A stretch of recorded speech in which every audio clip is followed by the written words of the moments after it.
In the name of Allah, the most gracious, the most merciful, may peace and blessings be upon our beloved Prophet Muhammad.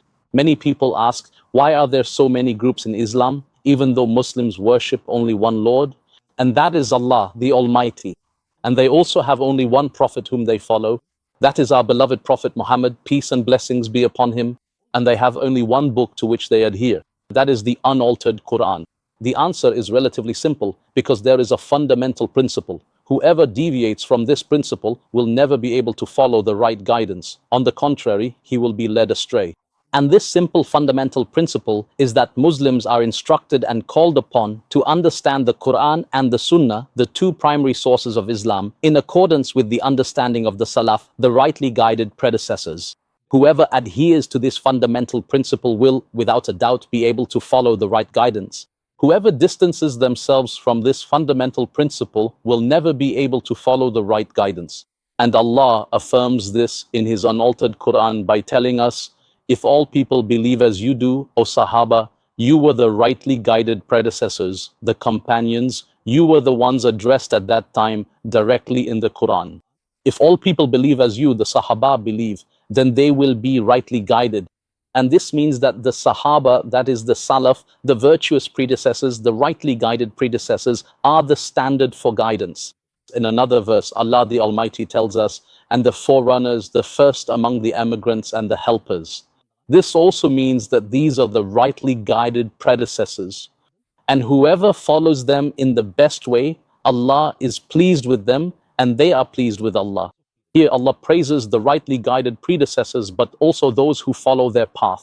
And the Prophet Muhammad also said in an authentic narration, peace and blessings be upon him. The best are in my generation, then those who follow, and then those who follow them. These best generations understood the religion the best, practiced the religion the best, and they are the ones who are rightly guided. Therefore, a Muslim has only one task, to follow these virtuous predecessors in the best way, as we have already heard in the verse. But there were many people who began to follow their own desires. After the death of the Prophet Muhammad, peace and blessings be upon him, there were people who unfortunately went far astray. They began to criticize these noble companions, whom Allah praised, and so did his Prophet Muhammad, peace and blessings be upon him. They started to exclude them from Islam, to label them as hypocrites. Yes, their religion essentially consists of spending the entire day insulting these noble Sahaba companions. And so they did not even stop at his beloved wife Aisha of the Prophet Muhammad, peace and blessings be upon him.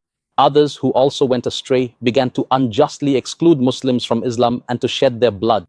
Still others began to interpret the Quran and the Sunnah not according to the understanding of the Sahaba, the Salaf, as we mentioned at the beginning, but according to their own reasoning, which of course led them astray. Why should their reasoning be the standard and not the reasoning of another person or yet another person? Some people have also started to treat religion as a game and a dance, and they have begun to mention Allah in a way that the Prophet Muhammad did not permit us. They started to introduce dance and dhikr into the religion in a strange manner.